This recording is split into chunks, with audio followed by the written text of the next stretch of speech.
Assalamu alaikum. Welcome back to New Concept English Book 1. Today is Saturday, October 5th, 2019. Now let's dive right into our lesson for today. Our lesson today is lesson 81. And the topic of today's lesson is roast beef and potatoes. As usual, we'll start with the new words and expressions, so please read after me, okay? Number 1, bath. Bath. Number 2, nearly. Nearly. Number 3, ready. Ready. Number 4, dinner. Dinner. Number 5, restaurant. Restaurant. Number 6, roast. Roast. Number 7, disappointed. Disappointed. Hoş arkadaşlar, dersimize qaytib kelganlarni qizg'in qarshi olamiz. Bugungi darsimiz 81-dars, ya'ni roast beef and potatoes degan temadagi dars. Yuqorida yangi so'zlarning o'qilishini ko'rdik. Endi biz ma'nolari bilan tanishib chiqsak, number 1, bath. Wanna degan gap, ingliz tilida wanna the yuvishni mana doskadagidek have a bath deymiz. Ya'ni birinchi qurdagi bu so'z birikmasi have a bath. Ya'ni wanna the yuvinish bo'ladi. Okay?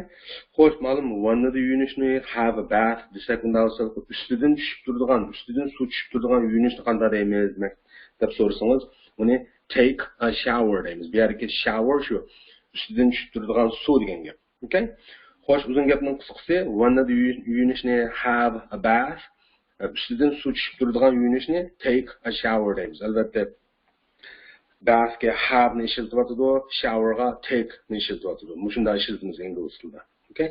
Almashtirib ishlatmaydi odatda. Ishlatsangiz bu bo'ladi, cho'ng masala yo'q, lekin odatda mushunda ishlatiladi. Bathga have ni, showerga take ni.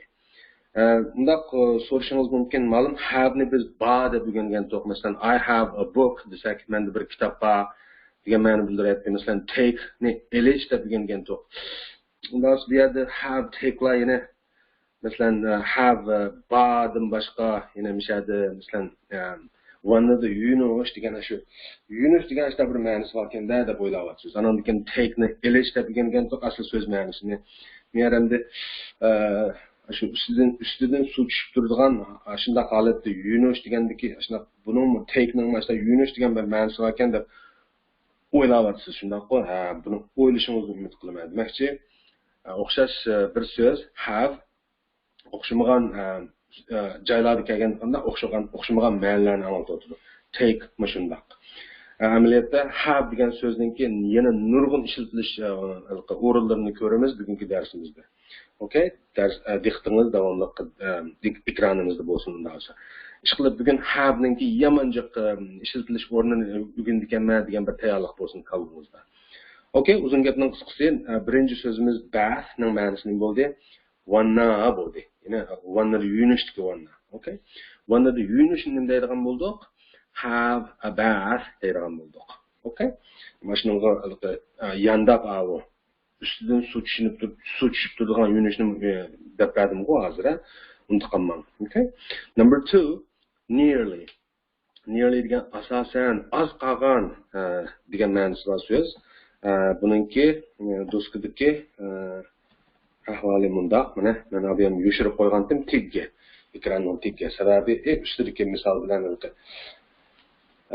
men ko'rib, ko'zlari emirchimir bo'lib ketmisin. Jiqnasi bo'lsa doskada ko'zlari emirchimir bo'lib ketmisin degan maqsad tigga yoshirib qo'ygan. Endi tatib chiqdim ustiga. Qarasangiz nearly ni qaysi so'z bilan selishtirib yozib qo'yibman? Almost degan so'z bilan selishtirib qo'yibman. Ikkisining ma'nosi o'xshab ketdi. Shuni yerda selishtirib olib qo'yganman. Ma'nosi nima? Mayli nearly bo'lsin, mayli almost bo'lsin, asosan oz qolgan degan ma'nosi bor. Ma'noda so'zlar bor. Misol olsak, masalan, I am nearly full desak ham bo'ldi. Men to'yay deb qoldim degan gap. Buni inglizchada yana I'm almost full deb ma'lummiz. Okay? Mishada bir deb qo'ydigan gap, shu full degan liq degan so'z bu so'z ma'nosi. Men liq bo'lay deb qoldim degan ma'nosi bor, o so'z ma'nosi bo'yicha tushunsangiz. I'm nearly full, I'm almost full deganlar. Demakchi, shu full degan so'zningki so'z to'g'riliq bir gap qistirib qo'ysam mishadi. Qisqa o'qiymiz-mi? Full, full, full. Hargizmi uzun so'zib full deb o'qimaymiz, shuni esimizni chiqib qo'yaylik. Uzun so'zib full deb o'qib qo'ysak, bu ahmoq degan ma'noga ketib qoladi. Okay? Qisqasi bu so'zning o'qilishi full. Ya'ni I'm nearly full yoki I'm almost full. Shuni bo'ldi. Qisqa o'qildi. Men to'yay deb qoldim degan ma'nosi bor. Xo'sh, unda olsa davomlashtirsak yangi so'zlarningki tushuntirilishini. Number 3, ready. Bu tayyor bo'lgan, tayyor holatdagi degan so'z. Masalan, I am ready desak nima bo'ldi? Men tayyor degan gap yoki men tayyor bo'ldim. Agar qarshi tarafdan tayyor bo'ldingizmi deb so'ramoqchi bo'lsak nima deymiz? Are you ready? deymiz. Okay, number 4, dinner. Kechki tomoq degan gap. Masalan, savodoshlar atganlik tomoq, tushlik tomoqlarni o'rgangan, cho'qim yodingizda bor. Atganlik tomoq yoki nashtalikni nima deydi? Breakfast deydi. Tushlik tomoqni lunch deydi. Okay? And bugun dinner bilan tanishyapmiz, kechki tomoq. Number 5, restaurant. Restaurant degan so'zningki aholidan chiqib turdi, restoran. Yoki oshxona deymiz-ku biz. Okay? Number 6, roast. Bu kebab qilingan degan gap. Masalan, tema qarasangiz darsimizning temasi roast beef and potatoes deb turdi. Roast beef ni deb tushunganmiz. Beef ni bilasiz, beef degan kala go'shti degan gap. Roast ni hozir dedik, kebab qilingan deb. Undasa roast beef degan nima bo'ldi ekan? Kebab qilingan kala go'shti bo'ldi. And potatoes va nima? Baranglar. Potatoes degan barangi qo'y. Ko'plik ismi ma'lum yani kelyapti qilay. Okay? Qisqasi darsimizning temasi kebab qilingan kala go'shti va baranglar deydi. Ya'ni yangi degan gap bu. Okay? Xo'sh, number 7, disappointed. Bu umitsizlanadigan degan ma'no bildiradigan so'z. Ya'ni sifat so'zi. Masalan, I am disappointed desak nima bo'ldi? Men umitsizlandim degan bo'ldi. Albatta, men savodoshlarga aytgan BPL'lik jumla bu. I am disappointed degan. BPL'lik jumlalar qandaq? Ish harakatni bildirmaydi, ish harakat ma'nosi yo'q. Balki bir xil holatni ifodalaydigan jumlalar degan. I am disappointed degan nima bo'ldi? Men shu umitsizlangan holatda degan ma'nosi bor. Uyg'urchada albatta unda demaymiz. Uyg'urchada men umitsizlandim deb bir xil fe'l tariqasida ishlatamiz bu so'zni. Lekin ingliz tilidagi ma'nosi mana sifat demakchi-ku bu so'zni. Disappointed. Umitsizlangan degandir-ku. I am disappointed desak nima bo'ldi ekan? Shu umitsizlangan holatda demakchi.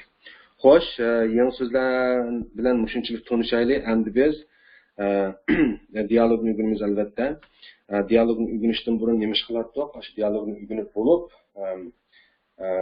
bir javob beradigan savol bor. Shu savolni bir tushundigan bo'lgandik. Bu savol nima savol ekan qarang. Why is Carol disappointed deydi. Carol degan bir ayol kishining ismi. Amaliyotda oldingi darsda ko'rib bo'lgan. Bu xonim bilan tanishgandik. Qisqasi bu savolning ma'nosi nima bo'ldi? Why deganni bilasiz, nimishqa degan gap. Is Carol disappointed? Carol umitsizlandi degan gap bu. Yoki Carol nimishqa umitsizlangan holatda bo'lib qoldi demakchi bu. Uyg'urcha unda demaymiz. Carol nimishqa umitsizlangan holatda bo'lib qoldi demaymiz. Balki Uyg'urchada jonliq qilganda Carol nimishqa umitsizlandi deb bunda olamiz. Okay? Buning maqsadini tushuning. Bu bir BPL'lik jumla. BPL'lik jumlada bir xil holat ifodalangan bo'ladi. Ish harakat ifodalanmaydi. Okay? Lekin Uyg'urchada buni tarjima qilganda biz shu ish harakat ifodalanganda bir xil tarjima qilib qo'yamiz. Bu Uyg'ur tilininki ifodalash odati. Okay? Ya'ni Uyg'ur tilida buni jonliq tarjima qilsak nima bo'ldi? Carol nimishqa umitsizlandi deb tarjima qilamiz. Lekin ingliz tilidagi ma'nosi endi umitsizlanish deb fe'llik ma'nosi yo'q bu. Umitsizlangan holatda bo'lish deganda işte bir BPL'lik bir jumla bu. Okay? Xo'sh, undan biz hozir dialogni ko'rib boqaylik savodoshlar. Lesson 81, roast beef and potatoes. Undan men o'qiyman, menga agishib o'qiydigan bo'lganmiz. Sam bunday qarang. Hi Carol. Yana bir qatam. Hi Carol. Deb bo'lib, where's Tom? Where is Tom? desa Carol nima deydi? He is upstairs. He is upstairs. Deb bo'lib, he is having a bath. He is having a bath. Deb bo'lib, yana Carol gap qilishni qarang, ha? Bunda deydi Carol. Tom, bundash belgisiga diqqat qiling, Tom, desa Tom nima deydi? Yes. Yes. Savol belgisiga diqqat qiling, ha? Deganda Carol qo'pib, Sam's here. Sam's here. Desa Tom qo'pib, I'm nearly ready. I'm nearly ready. Deb bo'lib Tom qo'pib, mana 3-rasmni qarasangiz, o'rni o'zgardi, ha? Mana Tomningki Samga da'vatgan gapga keldi, qarang, ha? Hello Sam. Hello Sam. Deb bo'lib, have a cigarette. Have a cigarette. Desa Sam nima deydi? No thanks, Tom. No thanks, Tom.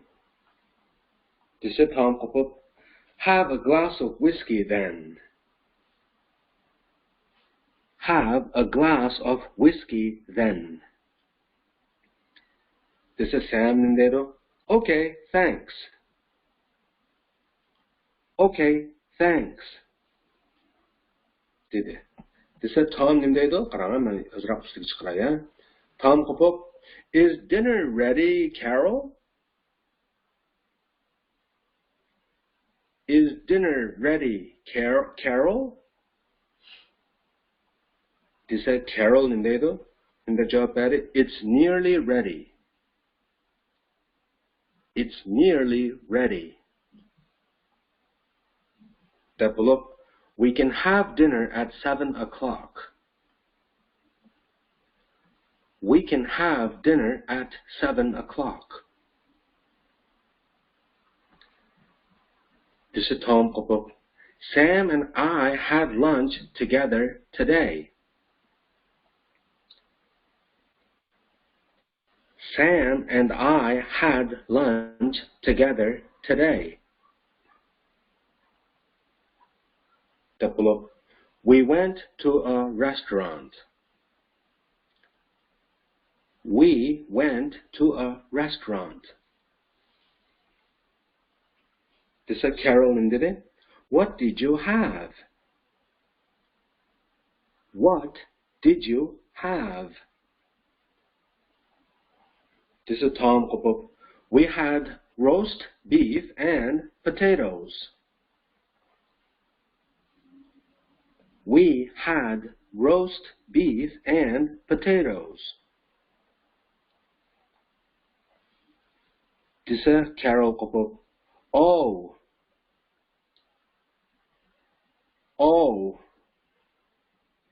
Deganda Tom qo'pib, what's the matter, Carol?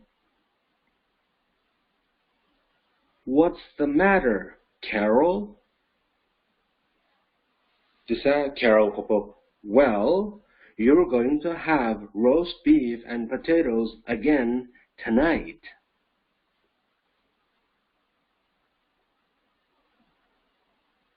Yana bir qatam, ha? Well, you're going to have roast beef and potatoes again tonight.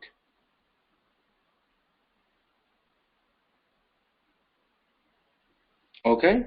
Xo'sh, o'qilishi ashundaq dialogning albatta bu o'qishimiz yetarlik emas. Xohlasangiz qanday videoni sal kaniga yondirib, qayta yondirib demakchi, qayta anglab, qayta do'rab o'qib, demakchi, bir jumlani o'tkazib deb, to'xtatib qo'yib, do'rab o'qib, yana davomlashtirib qo'yib degandek ma'noni men demasam bo'ladi-ku.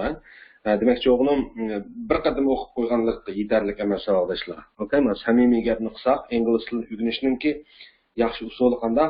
Bak ko'p anglashni mashq qilish, bak ko'p o'qishni mashq qilish, hatto yodlab yoki ko'chirib yozib degandek mush mashqlarning hammasi qanday yaxshi bir o'rganishninki yo'llari endi, ingliz tilini yaxshi o'rganishninki bir usullari. Okay?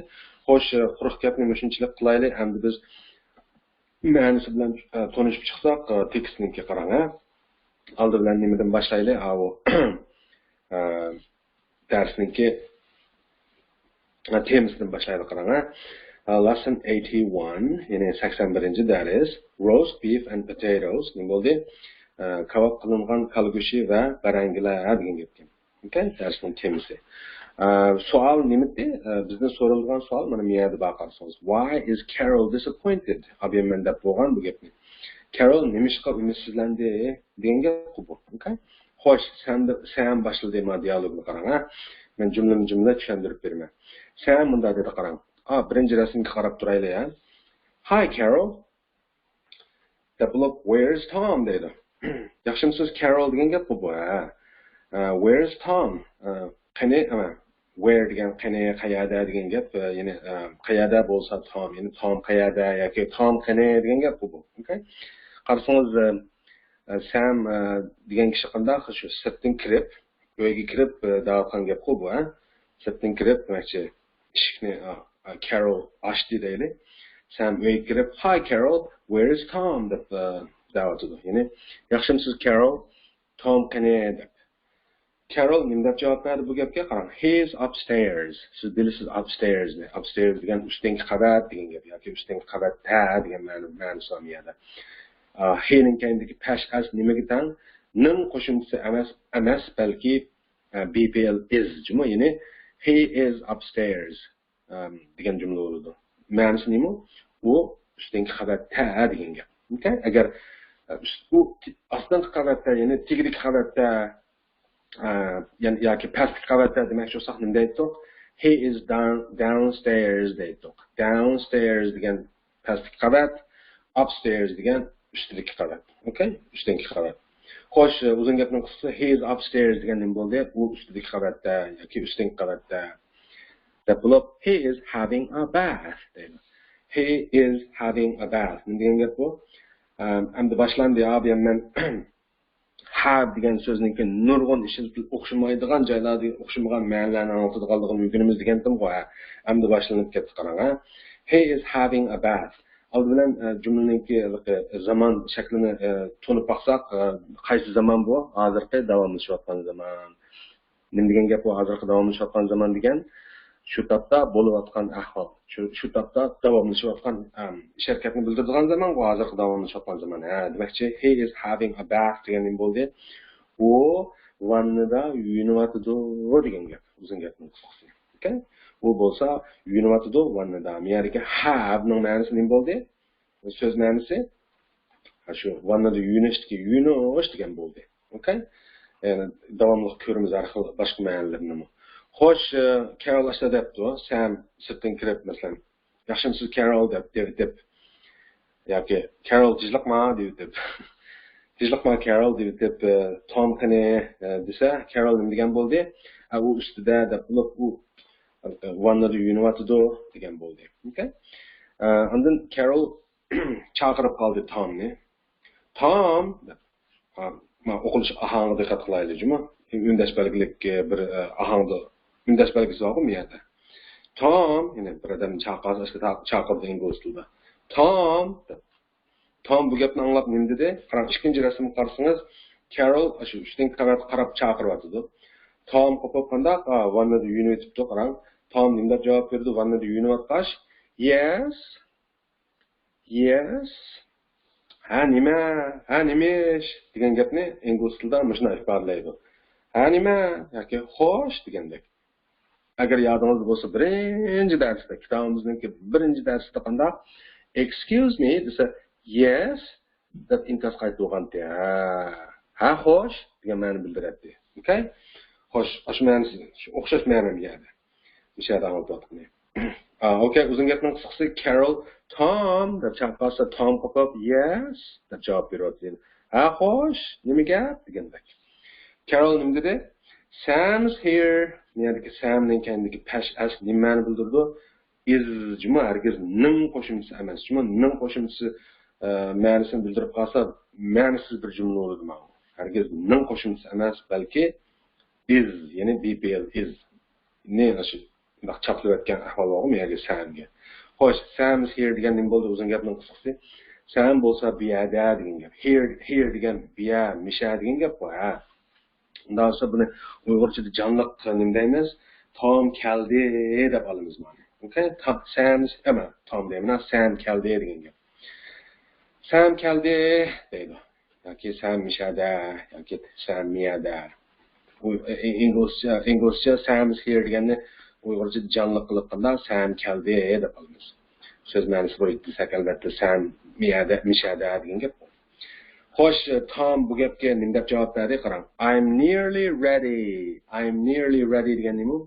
Men asosan tayyor bo'ldim degan gap. Men tayyor bo'lay deb qoldim, shu mana yunib bo'ldim demoqchi-ku. Mana degandek. I'm nearly ready. Men asosan tayyor bo'ldim degan gap. Nearly ning ma'nosi nima? Almost o'xshash. Ya'ni asosan az qolgan degan ma'nosi bor. Okay? Xo'sh, Tom ashta dedi, men tayyor bo'lay dedim deb. Anam ki 3. rasm qarasangiz Tom gap boshladi. Hello Sam.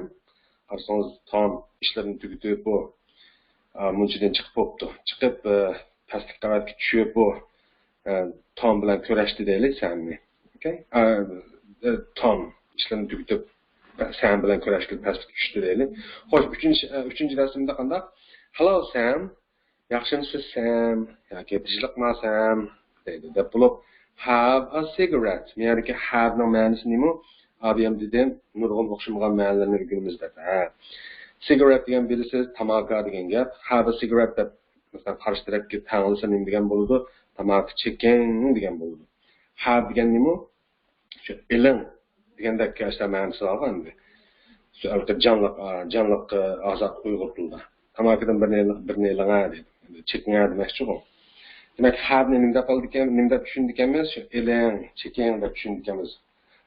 Tamaki ishlatganda. Okay? Abiyam have nima deb olgan to'q boshda vannada yuyinish deb olgan to'q.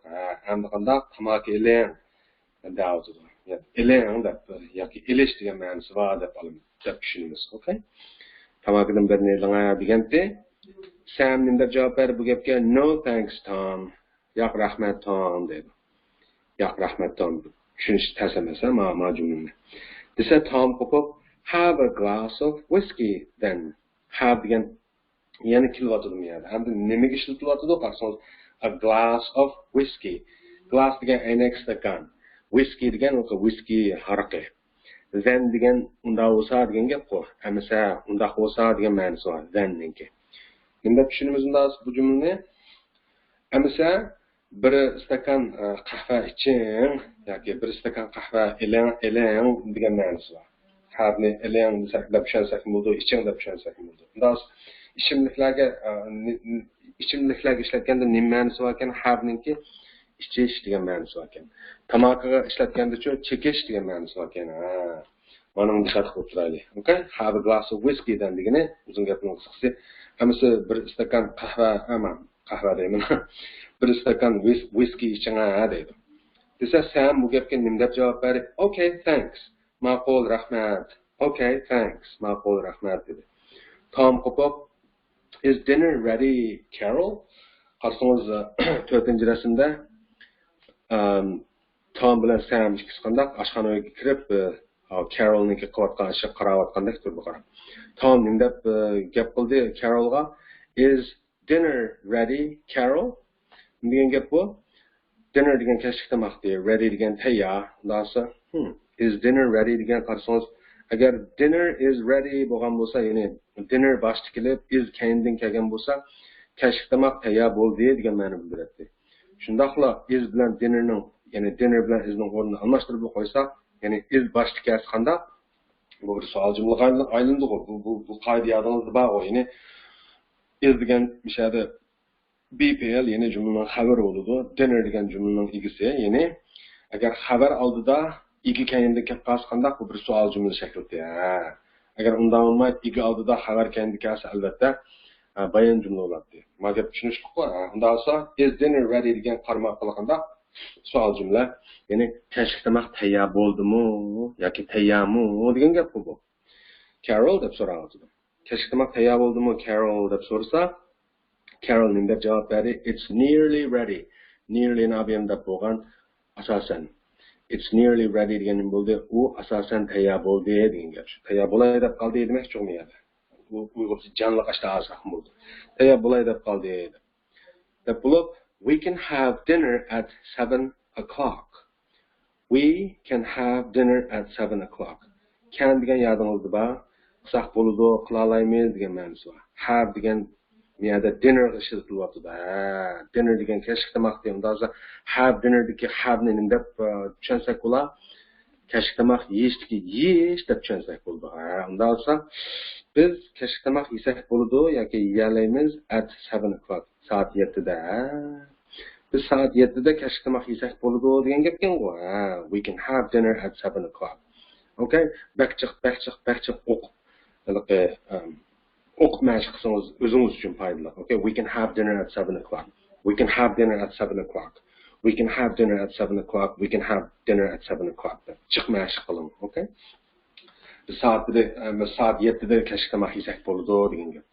Bu gapni anglab Tom nima dedi? Sam and I had lunch together today. Sam bilan men degan gap, bu Sam and I degan ha. Nima qildik? Had. Qarang, had degan nima bu endi?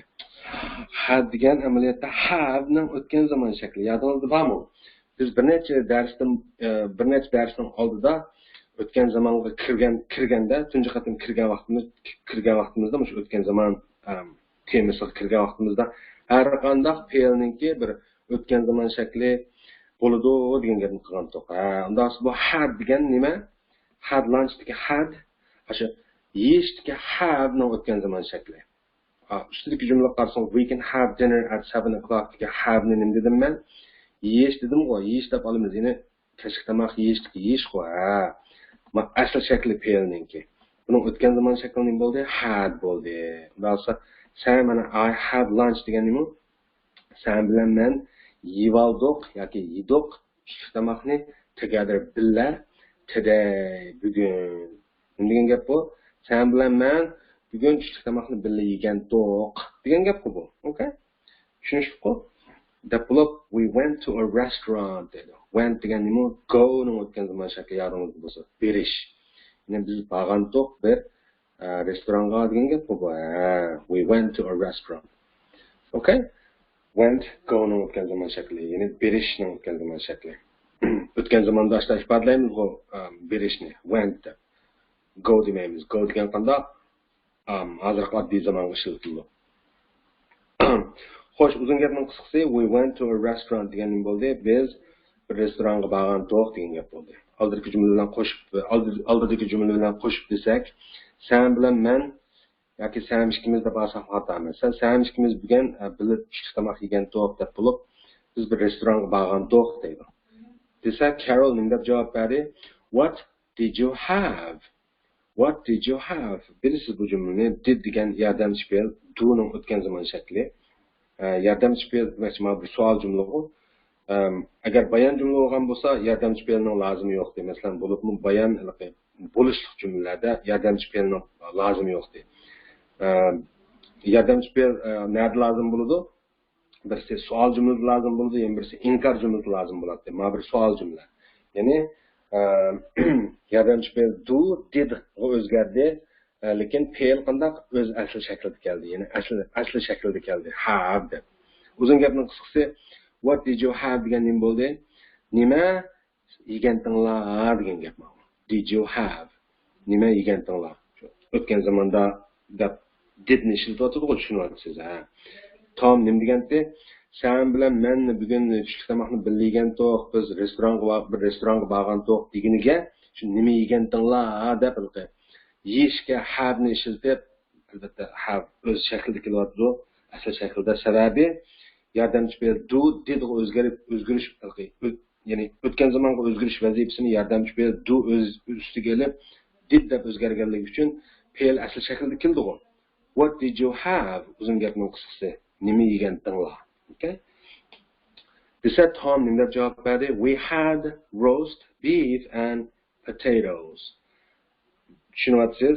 Had ning o'tgan zamon shakli. O'tgan zamondagi bir sharkatni ifodalayotgan ish bo'lmaydi. Ya'ni yegan to'q deb. Shuning uchun Have'ning o'tgan zaman shakli hadni ishlatyapti. Biz yegan to'q nimani? Roast beef, kebab qilingan kal go'shi va barangilarni. Ya'ni kebab qilingan kal go'shi bilan yangyo yegan to'q demakchi u. Okay? Diqqat qilinglar, had yeyish degan ma'nosi bor.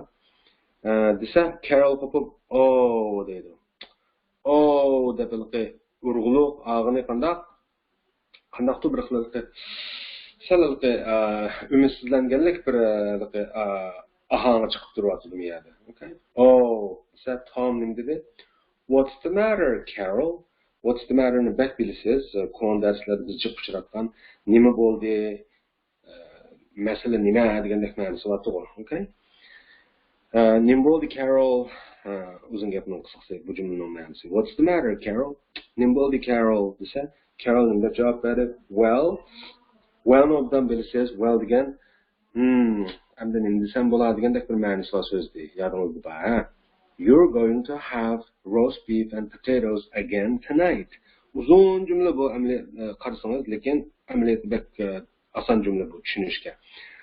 Be going to degan nima degan to'q yodingizda bor. Bunda qilmoqchi bo'lish degan ma'nosi bor, ya'ni oddiy keladigan zaman deb tushundirgan to'q. Demakchi be going to miyada you are going to degan nima? Sizlar bunda qilisizlar deb deyapti. Nimani qilisizlar demakchi? Have yeyishni. Nimani yeyishni? Roast beef and potatoes. Kebab qilingan kal go'shi bilan barangilarni deydi. Again degan yana degan gap. Yana qayta degan so'z bu. Tonight degan bugun kecha. Bundan kendimizga bir qadam bundoq kendimizga chekinib o'tib umumiy bir qarab olsak majumlaga cho'ng aloqa manzaraga. Yoki hamda nima desam bo'ladi deb bo'lib sizlar bugun oqshom yana kebab qilingan kal go'shi bilan yangyo yeysizlar degan gapkan bu. You are going to have yeyish, be going to degan undanda qilmoqchi yoki qilish kelgusi zamonni bildiradi bu. Undan so'ng uzun gapning qisqasi bu jumlaning ma'nosi sizlar bugun kashda yana shu kebab qilingan kal go'shi bilan barangilarni yeydigan bo'ldinglar yoki yeysizlar deb oddiy kelgusi zamonda ifodalayapti to'g'ri. Okay? Sizlar bugun oqshom yana kebab qilingan kal go'shi bilan barangi yeydigan bo'ldinglar yoki yeysizlar. Well degan nima deb oldik? Hamda nima desam bo'ladi deb oldik. Ashla tushundirgan to'q boshlar. Okay? Xo'sh, savoldoshlar, dialogning o'qilishi shundoq, ma'nosi shundoq, abay degandek. Bu yana yetarli emas. Sizningki videoni qayta ko'rishingizni umid qilaman. Okay? Xo'sh, shunda olsa dialog shunchalik bo'lsin, endi biz savolga javob bersak, why is Carol disappointed? Carol nimishqa umidsizlandi? Javob bilasiz qanday javob berishni bunday savolga? Because deb boshlaymiz. Chunki deb. Why deb so'ragandiki, nimishqa deb so'ragandiki, chunki deb boshlaymiz bu gapni. Because Tom and Sam had roast beef and potatoes for lunch today deb javob bersak to'g'ri bo'ldi. Chunki Tom bilan Sam yegan edi kebab qilingan kal go'shi bilan barangilarni tushirmoq uchun bugun deb javob bersak bo'ldi. Shuning uchun shunglashqa umidsizlandi demakchi bu. Okay? Ya'ni ular tushda shuni yapti, kashdim shu o'xshash tomoqni yeydigan bo'ldi. Shuning uchun demakchi bu yerda. Uzun gapning qisqasi, why is Carol disappointed? Javob, because Tom and Sam had roast beef and potatoes for lunch today. Okay? Xo'sh, shunda bo'lsa, bu savolning javobi shu, abay degandek tekstningki o'qilish ahvoli va ma'nosi yuqori degandek bu yetarli emas. Yana desam, yana shu o'zingizningki bakchaq yana mashq qilishingizni umid qilaman. Okay? Xo'sh, shunda bo'lsa tez suratda lesson 82, ya'ni 81ningki mashq darsi qarab baqsaq, mashq darsining temasi nima ekan? I had bijnima deydi. Esingizda bor, abiyam biz jiqdidik bu gapni. Had degan nima? Have ning o'tgan zaman shakli, ya'ni yegandim degan ma'nosi bor. Undan boshqa yegantimdan boshqa yana nurg'un ma'nosi bor. Nima ma'nolari bor? Endi ko'ramiz qarang. Bu ham vannada yuvinish ishletilgan yuvinish degan ma'nosi bor. Yeyishga ishletilgan yeyish degan ma'nosi bor. Tamoq chekishga tamoq chekish deb olgan to'q. Masalan, whisky araqi ichish deb olgan to'q. Xo'shindaqsi yana qanday ma'nolari bor qarang. Oldi bilan shu 82-darsda yana mashq darsi bo'lsa-mu, garchi uchraydigan yangi so'zlarni ko'rib boqaylik. Number 1, breakfast. Atigalik tamoq yoki nashta.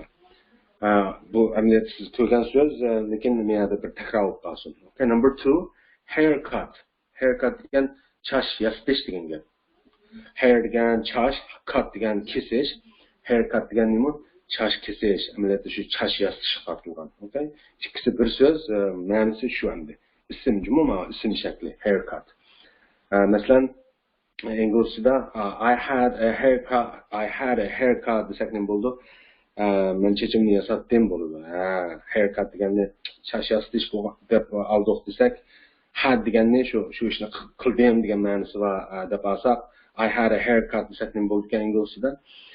Chechimni yasatdim, Uyg'urchada chechimni yasatdim degan bo'ladi. Bu yerda had deganni yasatdim deb olsak bo'ladi demakchi. Breakfastni ishlasak, masalan, I had breakfast desak ne bo'ldi? Men deganlik tamoq yedim degan bo'ladi.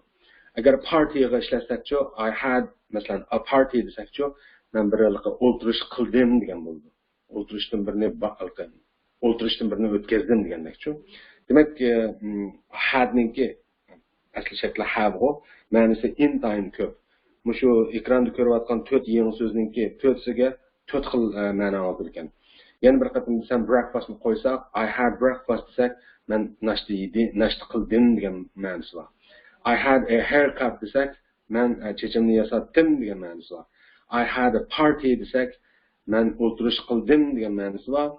I had a holiday desak, men dam olish qildim degan ma'nosi bor. Holiday degan dam olish, masalan, dam olish o'tkazish degandek ma'nosi bor. Okay? I had a holiday, men dam olish o'tkazdim.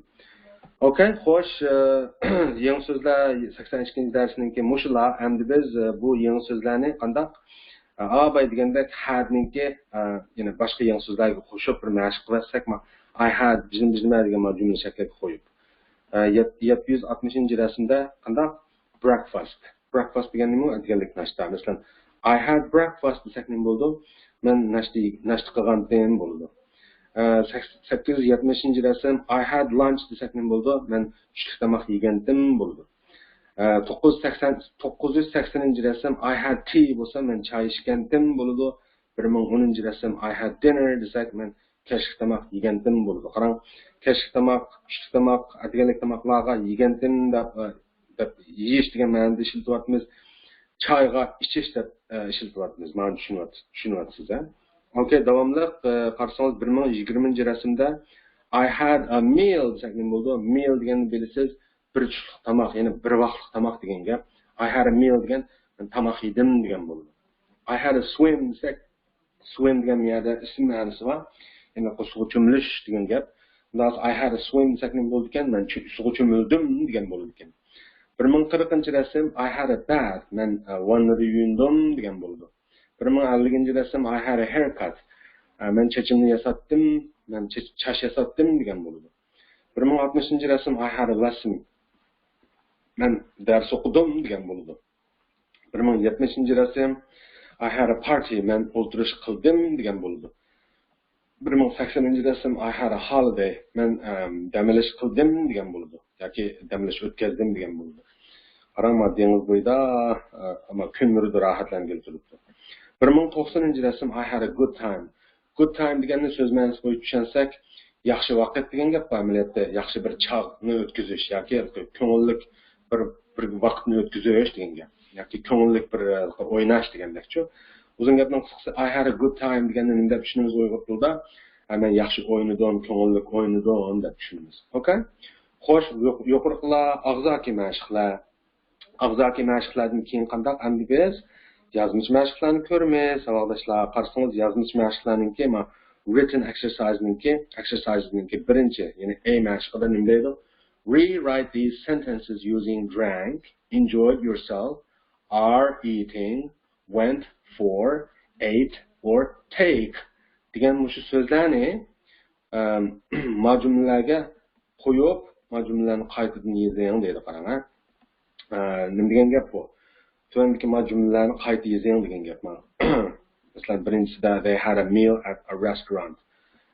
Deb niyat chekib turibdi, demak bir jumla oxirlashdi. Mushu jumlani qayta yozing deydi. Qanday yozing deydi? Buni so'zlarni ishlatib deydi. Albatta 6 jumlaga 6si berilgan so'z yoki so'z birikmasidan ash so'zlarni muvofiqini tanlab to'ldirib ekanmiz bo'sh o'rinlarni. Masalan, drank, enjoyed yourself, are eating, went for, ate or take degan mushu so'zlarni mushu yerga qo'yib, mushu bo'sh o'rinlarga qo'yib, okay? Misalda nima beribdi, qarang. I had a cup of coffee. Had ni deb olamiz bu yerda, have ni o'tgan zaman shakli albatta ichish deb olamiz. Chunki a cup of coffee degan bir stakan qahva degan gap bu. İchish deb olsak to'g'ri bo'ldi-ku. Men bir stakan qahva ichdim degan gap. Okay? Buni nima deb o'zgartirsak bo'ldi ekan? I drank a cup of coffee. Ya'ni drank ni berilgan 6 dona so'z yoki so'z birikmasidan qanda drank ni tanlasak bo'ldi. Drank degan nima? Drink ni o'tgan zaman shakli agar yodingizda bo'lsa, I drank a cup of coffee degan amaliyotda shu I had a cup of coffee o'xshash. Ham drank degani shu ichish degan so'z, had degan albatta nurg'un o'xshamagan ma'nolarga ega had ninki o'tgan zaman shakli. Kim tushunishliqmi? Demak, buni ishlaydiganki qolganlarni ishlay olamiz. Men ishlab beraman albatta. Bu sizga sal g'ayri tuyulishi mumkin yoki qiyin tuyulishi mumkin. Okay, number 1. They had a meal at a restaurant.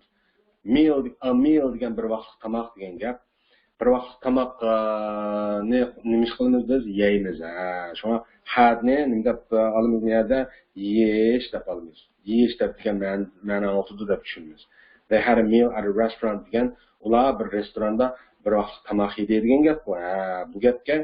Bu gapni qanday o'zgartimiz? Qarasangiz men ustidagi drank, enjoyed yourself, are eating, went for, ate or take degan 6 dona or degan yoki degan gap bu. Undan boshqa qolgan 6 pash bilan pash orqali arilgan so'z yoki so'z birikmalarini shu qasmoq bo'lsa to'ldiramiz bu yerga. Qarasangiz had ni abiyam dedi, had a meal, ya'ni tamoq yeyish bo'lsa, unda so'zlarning orasida qaysi so'z yeyishdan ate bo'ldi. Ate degan eat ning o'tgan zaman shakli. Yeyish qo'y. Unda bo'shirunga they ate a meal at a restaurant degan bo'ldi. Shuni yuqorqi avayqi they had a meal at a restaurant. O'xshash bo'ldi. Had a meal at a restaurant, ate a meal at a restaurant. Okay, mushunda o'zgartirganlar demakchi. Number 2, we had a holiday last month. Holiday degan dam olish degan gap. Last month deganni o'tgan oy desak, biz o'tgan oyda bir dam olish o'tkazdik degan gapkan. Undan so'ng shu had ning o'rniga bo'shirunga qaysi so'zni olsa qolasizcha? Drank more, enjoyed yourself more, are eating more, went for more, ate more yoki take more. Albatta went for do'st to'g'ri bo'ldi. Went degan amaliyotda go ni o'tgan zaman shakli va went for degan shu go for ni o'tgan zaman shaklida tushunsak, ma'nosi shu berish degan gap. Masalan, went for a holiday degan shu bir dam olish uchun bir yerga berish demak degan ma'nosi bor. Ya'ni dam olish o'tkazish demakchi bu yerda. Okay? Uzun gapning qisqasi we had a holiday last month ni nima deb o'zgartirganmiz? Mishadagi so'z yoki so'z birikmalaridan birini tanlab we went for a holiday last month deb o'zgartirsak to'g'ri bo'ladi. O'xshashli ma'nosi. Had a holiday, went for a holiday. Dam olish o'tkazish demakchi. Okay? Number 3, have a basket. Ya'ni have ni nima deb tushunsak ular yoki nima deb o'zgartirsak ular ikkinchi jumlada boshlangan nima deb qo'ysak ular take deb qo'ysak to'g'ri bo'ladi. Masalan, take a basket, ya'ni elingga yoki have a basket ni bir pranik yanga deb tushunsak, take a basket degandagi take nichu uni shu elingga yanga deb bundoq tushunsak bo'ladi. Ikkisi ma'nosi bir o'xshash demakchi. Have a basket, take a basket. Take ning ma'nosi elish qo'yami odamda yeyish degan ma'nosi bor. Masalan, bir odamga pranikdan birini tanlab turib elingga desak nima bo'ldi? Shu yanga degan bo'lamiz-ku. Tushundingiz. Number 4, you had a good time. had a good time deganni nima desak bo'ladi? Enjoyed yourself desak bo'ladi. Ya'ni o'zingizni huzurlandingiz. You had a good time deganni nima deb tushunamiz? Siz ko'ngilli o'yindingiz deb tushunamiz. Ya'ni sizda bor bo'ldi bir yaxshi ko'ngilli vaqt degan gap bu so'z ma'nosida bo'yicha tushunsak. Amaliyotda hadning sharik ma'nosi qanday ko'ngilli bir vaqtni o'tkazish. Bu gapning ma'nosi shu enjoy yourself degan gap ku. O'zingizni huzurlandingiz degan gap ku. Ya'ni you had a good time ni you enjoyed yourself desak bo'ladi. Okay? Number 5. They are having their lunch. Ya'ni are having deganni nima deb o'zgartirsak bo'ladi? Are eating desak bo'ladi. Ya'ni they are having their lunch degan nima? Ular tushlik tomoqlarni yeyotidi degan gap. Ya'ni have ning ma'nosi nima? Yeyish. Have lunch degan nima? Tushlik tomoq yeyish. Xo'sh, they are having their lunch deganni nima deb o'zgartirganmiz? Uzun gapning qisqasi they are eating their lunch deb o'zgartirganmiz. Okay? Gapni tushunishlikmi? Number 6. I had a glass of milk. Ya'ni had ni nima deb olamiz? Ichish deb olamiz. A glass of milk da ichish deb keladi-ku. Bir stakan sutni ichish. Demakchi men bir stakan sut ichgandim degan gapni yana qanday olsak bo'ldi ekan? Drank ni qo'yib olsak bo'ladi. Masalan, I drank a glass of milk. Okay? Ya'ni had a glass of milk, tang drank a glass of milk. Okay? Xo'sh, drank degan drink ni o'tgan zaman shakli bu buni demasam bo'ladi. Okay, be mashqchi, be mashqda answer these questions using going to have, having, must have or had dedi. Men oldiki mana nimani ulgini, ya'ni misolni tushuntirib qo'yib, anonkin 4 ni o'zim ishlab bermay, qolgan 5 dan 12 gacha o'zingiz ishlaysiz. Okay? Cho'qim ashta qiling. Xo'sh, example nima deydi qarang. What is he going to do? U nima ish qilmoqchi degan gap bu. Deb bo'lib tirnoqchiga a glass of whiskey deb berib qo'yibdi. Bir stakan whiskey araqi deb. Undan so'ng what is he going to do? U nima ish qilmoqchi deganga bir stakan whiskey araqi deb bergan bo'lsa, uni ichmoqchi deb yasaydi ekanmiz bu javobga. He is going to have a glass of whiskey. Bu yerda have albatta aroqda ishlatgandiki ichish deb olamiz. He is going to have a glass of whiskey. Bu bir stakan whiskey araq ichmoqchi deb oldi. Okay? Xo'sh, undan so'ng mana mashqniki talabida nimani so'ragandi? Buni savollarga going to have, having, must have or had deganlarni ishlatib javob bering degan to'g'ri. Qarang, birinchisini ishlab bermay qarang. What are they going to do? Tirnoqchiga breakfast deb beribdi. Okay, albatta have breakfast deb olamiz javobga. Ya'ni atganlik tomoq yeyish deb yoki nashta qilish deb. Okay? Nima deb javob bermay, to'liq javoban to'liq jumlani nima deb olmay qarang, ma o'lgiga o'xshash. What are they going to do? Jumlaning egasi they. Shuning uchun yani he is deb to'g'ri saqlanmaydi. Balki he is ni they are deb o'zgartirish masalda. Tushunishliqmi? Berilgan ulgida what is he going to do deb so'rag'ashqa he is going to deb javob berdi. Mayada what is he going to do demayapti. What are they going to do? Deb are they degandan javobda they are going to deymiz ku. Gapni tushundingiz. Xo'sh, uzun gapning qisqasi they are going to nima? Have breakfast. A glass of whiskey ni have a glass of whiskey desak, bir stakan whiskey araqi ichish bo'ladi. Agar breakfast ga ishlasak nima bo'ladi? Have breakfast bo'lsa, deganlik nashta yeyish degan bo'ladi. Javob uzun gapning qisqasi they are going to have breakfast desak to'g'ri bo'ldi ma'nosi. Maqsadning javobi. Ikkinchi savolni ishlab bermay qarang. What are they doing? What are they doing degan abayqadak are going to degan jumla shakli emas, balki are doing. What are they doing? Ya'ni ular nima ish qilyapti degan hozirgi davomlashayotgan zaman qoma. Javob nima? Albatta o'xshash zaman shaklini ishlatib beramiz. They are nima? What are they doing? Bo'lganki they are nima? Having lunch bo'ldi. What are they doing? Javob they are having lunch. Nimani so'rasa shuni javob beramiz. Ya'ni nima qanday zaman shaklida so'rasa shu zaman shaklida javob beramiz. yana bir qatim desam, what are they doing? They are having lunch. Bu yerdagi having lunch deki have nima ma'no oladi? Yeyish degan ma'no oladi. Okay. Number 3. Yine ma'vo. Going to have, having, must have or had then qaysilarni ishlatasiz degan savolga javoban having ishlatamiz degan gap qolmash ikkinchi savolning javobida tushunib o'tiryapsizda. Men unda bir tafsil etmasam. Okay? Uchinchi savolga javob qarang. What must he do? Bu nima qilish kerak degan gap bu. Javob he must, ya'ni qanday so'rashunda javob beramiz. He must nima? He must have tea deb javob bersak bo'ladi. Qarang, must have degan ishlatsak bo'ladi. Ya'ni he must have tea degan nima bo'ldi? U choy ichish kerak degan bo'ladi. Savolda u nima qilish kerak deb so'rasa biz javobda u choy ichish kerak deb javob beramiz. Bu yerdagi choy ichish kerak nima deb olamiz?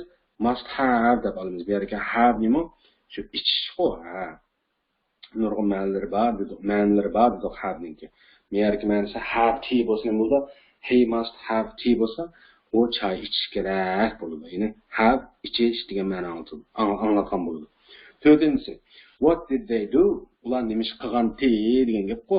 Javob albatta nimani so'rasa shuni javob beramiz. Ya'ni qanday zamon shaklida so'rasa shu zamon shaklida javob beramiz ku.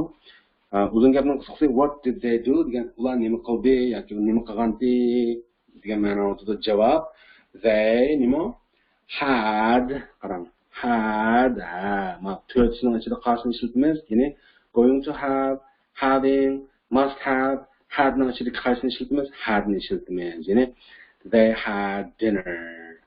Yana bir qatim desam savol what did they do? Ular nima ish qildi? Javob they had dinner. Ular kashk tamoq yegan Ular nima qildi? Ular kashk tamoq yegan Gapim tushundingiz? Chiqib shu savollarga ya'ni 5-sidan boshlab 12-siga javob berganda esingizda tuting, ya going to have to'g'ri kelsa going to have ni ishlatsangiz yoki having to'g'ri kelsa having ni ishlatib javob bersangiz, must have to'g'ri kelsa must have deb ishlatsangiz, had to'g'ri kelsa had ni ishlatsangiz. Okay? Bu mashqlarni cho'qim ishlashingizni umid qilaman savoldoshlar. Agar ishlamasangiz qanday? Albatta inglizcha o'rganishingizga cho'ng foydasi yo'q. Beshingizni ishlab ma'lumot tushundim desangiz qanday? Hargiz hisob emas. Unda bo'lsa biz keyingi darsimizda ko'rishaylik. Inshaalloh o'rganishingizning ko'ngilli bo'lishini, natijali bo'lishini tilayman. Unda bo'lsa thank you very much. See you tomorrow.